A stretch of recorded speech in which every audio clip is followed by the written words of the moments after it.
You know what? I fucking hate Peggy fucking Hill. Remember when I said that Elmira may have been my least favorite character in all of media? Well, I forgot about Peggy fucking Hill. What's so bad about her? Well, she helped shape what I hate about people in real life, thinking that she has knowledge that she doesn't, to a ludicrous degree, and an ego the size of Jupiter. And what episode shows Peggy fucking Hill at her absolute worst? I don't know, but Lupe's revenge has to be a good damn candidate. The episode starts off with Peggy substituting for a Spanish class, and it already starts shoving her egotism in our face.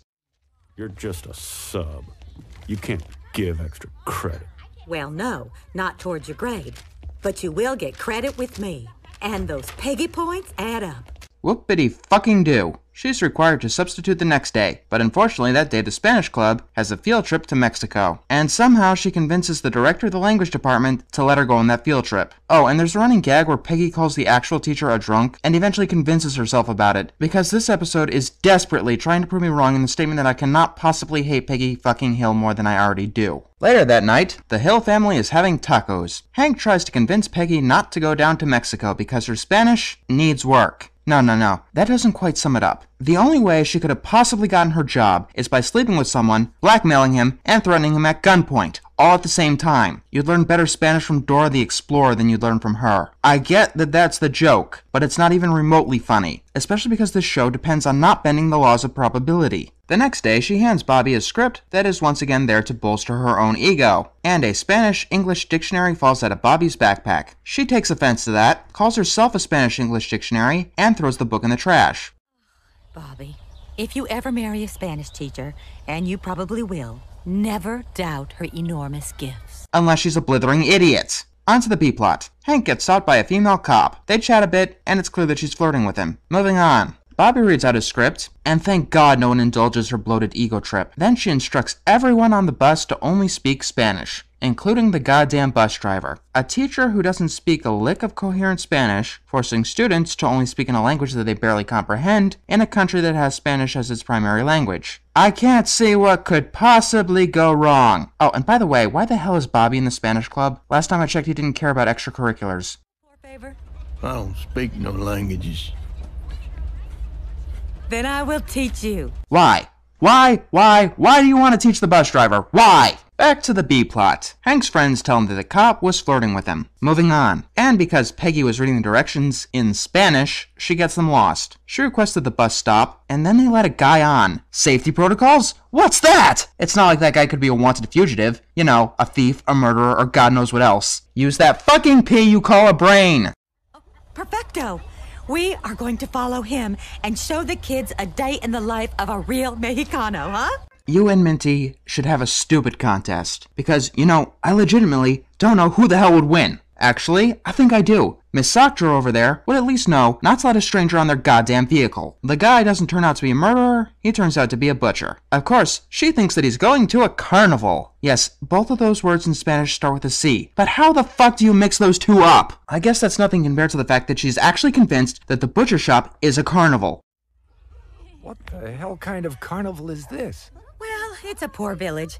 They can't afford the rides. Usted es la poor maestro del mundo, you concentrated pile of stupid! The butcher comes outside and gives the whole class a show. Yeah, cutting off the head of a chicken in front of a class of grade schoolers. Awesome! And Peggy makes it seem like it's all part of an act. I hope you plan on paying that guy for the chicken you threw on the floor. Oh, who am I kidding? She's probably gonna ask the guy where the fuck she can buy the cotton candy. Hank tries to get his ticket back, feeling guilty about the whole thing. The police officer gets called away, and thinks that he's come to get her phone number. Moving on. And now the episode gets bad. I mean really fucking bad. It's already a comedy of errors without the comedy. The only way they can make it worse is by raising up the errors. A little Mexican girl named Lupe comes by, and tries to sell gum. Peggy thinks that she's a student, and orders her onto the bus. Alright, let's count everything wrong with the scene. First of all, I know Peggy is too stupid to comprehend even the basics of the Spanish language, but is she really stupid enough to not recognize each member of the class? Barring that, I'm pretty sure that the other teacher didn't recognize her either. Secondly, what happened to roll call? You know, what you do to make sure that you're not missing any kids? Third, who's the sick piece of shit who tried to use kidnapping a kid for comedy? They make it back to their school in America before Peggy realizes her mistake, presumably while Lupe was annoying her that she was a resident of Mexico. So obviously the reasonable thing to do is drive Lupe back to Mexico and try to clear up any misunderstandings brought on by Peggy's pitiful misunderstanding of the Spanish language. Well, we'll find out after the B-plot. Sexual harassment. Moving on. No, Peggy decides to bring Lupe to her house like a little lost puppy dog, and not a child whose family is probably worried sick. Apparently, Lupe's family does not have a telephone.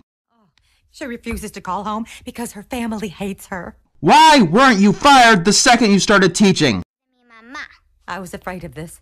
Now she wishes that I was her mother. Quiete el stupido elefante! Instead of trying to make accommodations for Lupe, Peggy pretty much locks her in the supply closet, while waiting until tomorrow to smuggle her back into Mexico. Here's a question. Why the fuck don't you do it right now? Isn't it already like nighttime? Or sunset? By the way, the cop is stalking Hank because it's funny that way. I mean, if it was the other way around, well, that would be something serious, but no, it's comedy here. Hank discovers Lupe in the closet, and Peggy confesses. You brought an extra kid back and didn't notice it? I am still debating whether or not that's possible. Oh, not because I don't think Peggy is stupid enough to do that, because I know that she is. We have things called Border Patrol. I highly doubt that an illegal alien can get over the border by riding in a school bus.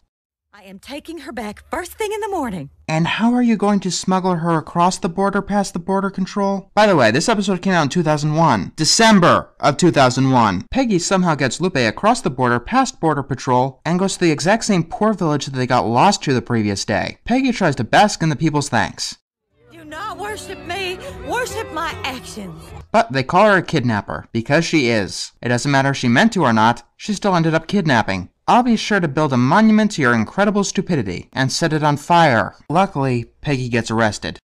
I'm getting a commendation. Sure, why not? ¿Comprende español? Sí, señor. Ojalá que te pudras en la cárcel y que las ratas te coman los ojos. Hey, get this guy a beer.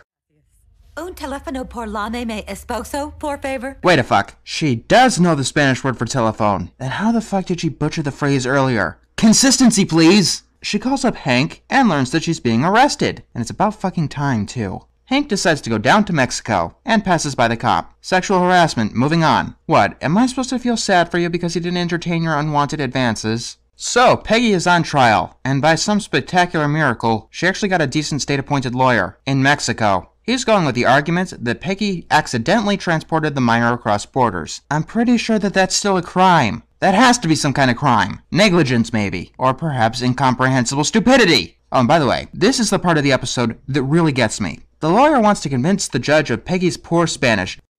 That is completely untrue. Oh, for the love of Tarate un pozo! And if that goes down on the Mexican records, my teaching career is tostada.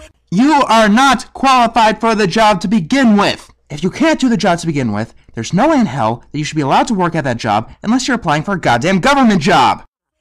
I am very fluent. Listen to me roll my R's. I rest my case. Great, you can sound like a fucking motorboat. What about it? Mr. Ortiz, I hate to disagree with you, but my wife speaks perfect Spanish. Stop entertaining your wife's delusions. Yes, I understand lying to make your partner feel better about themselves. Normally, that's the right thing to do, but only when the lie is harmless. This isn't the first time that Peggy has been in this issue, and it certainly wasn't the last. In an earlier episode, she delivered crack cocaine to a death row inmate because he simply said that she had inspired him as a teacher. He had never had her as a teacher before. If you don't tell someone that they fucked up, and kidnapping a child to cross international borders has to be the mother of all fuck-ups, then they are bound to fuck up the exact same way, time and time again. So Peggy gets called to the stand and says a little bit of her own version of Spanish. Su pudor. Yo poder ver que usted ser caballo razonable. You know, I was about to say the exact same thing to you. Yeah, she continues to butcher the Spanish language, and is allowed to go free. I guess accidental kidnapping isn't a crime. So we have a Spanish teacher who can't speak a lick of Spanish secure in her job. She kidnapped a child because of this fact, and didn't feel any guilt of this child's fate. And she got away scot-free, still thinking that she has a mastery of the Spanish language. So she fucked up, didn't really care that she fucked up, and didn't learn anything at all so she can fuck up in the exact same way again. Peggy fucking Hill, go die.